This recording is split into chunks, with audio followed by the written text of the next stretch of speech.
Hi, my name is Nicole. This girl right here is Nick for real. That's who I became. So let's follow my journey and see how I got here. I fell in love with media when I used to watch E! News and the Wendy Williams show, and I'm like, they're meeting all these celebrities, having all this fun, and they're just talking, they're just having conversations, and they're making money doing it. Why can't I do that? I'm from Akron, Ohio, so I was trying to figure out how can I get into this in this small town. I just started promoting. I was 17, sneaking into clubs and parties and everything else, like everything that a 17-year-old shouldn't do, I did. I was that rebellious child, so I fell in love with the fast life, the lights, camera, action. Anybody who was a boss, either they had to be my best friend or my man. Like, I'm not dating the worker of the club. I'm gonna date the owner. I was sneaking in the Scream tour backstage, I have pictures of Neo, Omarion, Bow Wow, all of them. I just really fell in love with it. I didn't even interview or know how to interview. I just knew I wanted to be in that life. The lead up for me leaving Ohio came when I was 24 years old. Me and my boyfriend at the time were living together, and I had a horrible miscarriage at almost 5 months. I don't even know why I'm here. What's my purpose? What have I been doing? Have I literally been partying my life away? By this time, I already had a DUI. I was already heavy in the club scene. So when I made the decision, I was working in pharmacy. I've been in pharmacy since I was like 20. I told my pharmacy boss, I was like, I'm moving to New York because all I see on TV, New York, New York, New York. Everybody sees New York. It's the biggest city. Like, that's where you go to make it. And I was just like, I have the attitude, I have the personality, I can do this. It was a tough decision. I was leaving everybody. I'm not about to have my mom, my sister, nobody, no more. When I first got to New York, I was homeless at one point. I was living in my car, a recording studio. I didn't have any friends, I didn't have any family, I didn't have anybody I can count on. When I was 19, I had went on tour with this guy, and I had made friends with him. He happened to be in New York. That's the recording studio I was living in, and they were under construction, so it was like wood chips everywhere. It was not good. I didn't have any money. I was broke. I didn't know where nothing was. I was in this city. I didn't know how to survive at all. Like, I didn't have anybody, and my mom is on the phone. Why don't you just come back home? Come back home. Everybody's like, come back home. It's that hard. I'm like, no. I lived in his recording studio for almost a whole year. I'm washing up in the bathroom, hoping nobody walk in. You know, like staying close to the stars so I could run in if someone walks in. It was really, really difficult, and I started questioning myself on what I was doing and how I would even make it. So it was hard dealing with that time of not knowing my purpose and actually not having a place to live. That was the most difficult time for me. My mom, she gave me a lot of strength. She would like talk to, I hate this.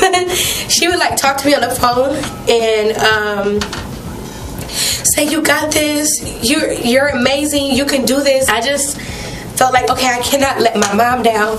More importantly, I couldn't let myself down. I was on Lala's Food Court Life my 3rd day in New York. And that's only because I applied a long time ago. And I met Charlamagne. So after we got done taping for Lala's Food Court Life, Charlamagne was there, and his homeboy was trying to talk to me or whatever. So we all in the car, and I was sitting in the back seat. Now he's on world famous Breakfast Club, if you guys don't know. But he told me, he was like, you're gonna make it 2 ways in this industry. He was like, you're either going to work your off, and I'll see you in a couple of years, or you can literally your way to the top. I was just like, that's rude, but that's true. Alright, let me grab this city by the apple and take a bite. Taping the reality show, they were like, we knew where you were on because your voice is very different, and your personality matches. Your voice is like, boom, like, hey, I'm here, I arrived. My personality is just like that. Exile finally aired on January 8th 2016, I literally almost died. Oh my gosh, everybody's here for me. And I thought I was going to be a total diva because normally I am. I wasn't that bad though. I had everything in check. I had some celebrities come in. I made it. This is what I came here for. I fought 1,000 times and I made it. I was emotional because I did not know my mother was coming. So I cried like when she walked in that door and I seen her face. I seriously, like, even going back, I'm like, ooh. I seriously was just like, oh my gosh, my mother waited for this moment for me. She supported me throughout everything, good, bad, and ugly. This is what it was all for that feeling of having your family and everybody so proud of you and knowing that you did this on your own. It's just a feeling that I can't even describe. Yandy from Love and Hip Hop. She had a launch party for something, and I was invited, and this guy was there. Me and him hit it off, and a year later, I was pregnant. In December 2016, with my life, I felt like my life was still on a complete high. I was like, listen, I'm not ready for no baby. So he completely bailed. So I had to make the decision to move back to Ohio. Hardest decision of my life. I felt like I was a failure and everything else. My mom, she's like, what? You're 30 years old and about to have your first kid. Like, you lived a crazy life in New York. Before that, you was already living a crazy life. You was on TV. You've interviewed celebrities. Who can say they met Bill Clinton, Barack Obama, and Diddy, and then interview Ghostface all in one life like this? For a regular person, that just does not happen. I went from all this to this. Like, I just used the last little bit of my Dolce & Gabbana, and then it's so crazy. I was just like, this is the end. Like, the end of that bottle, using it while I was here, felt like this is the end of that era in my life. I'm about to become a mom. I love being a mom. I wouldn't change it for the world. But a part of me, I still wanted to get back. I felt like I lost myself. I'm working in a pharmacy again and whatever, back to regular life, feeling like a failure. Wanted to go out and have fun, but also wanted to get my career back on track, so I ended up going to Ohio Media School. While I was going to Ohio Media School, still partying, having fun, met a guy. Boom. Ended up pregnant again with my second child. The baby's not a shame. It's not, like, I felt more like a failure having this baby because it's the same predicament in the sense of he's not involved, he's not around, he's made it very clear that, you know, like, this is not what I want, like, beg me for abortion, everything. And to go through that, it was like my wake-up call.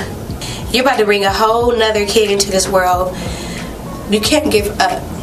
But the day's gonna come when I graduated with my belly in my cap and gown and my baby, and then after that, when, you know, I have the baby and everything, and I start my life back, and I actually have a good job and make it, then I'm gonna sit there and say, I was so persistent, I was so focused, I fell off for a moment, but I got back. Everything happens for a reason, and I don't know, I just couldn't give up. I can't give up, you know. I have to teach my sons that they need to be as mommy all the time. I need to lead by example. So, yeah, it was a hard decision, but this is not the last. This is not over. You know, I just feel like it's just, you just hit the pause button for a moment. You know, hit play after 2018 is over. But yeah, it's pretty much the life of Nick for real.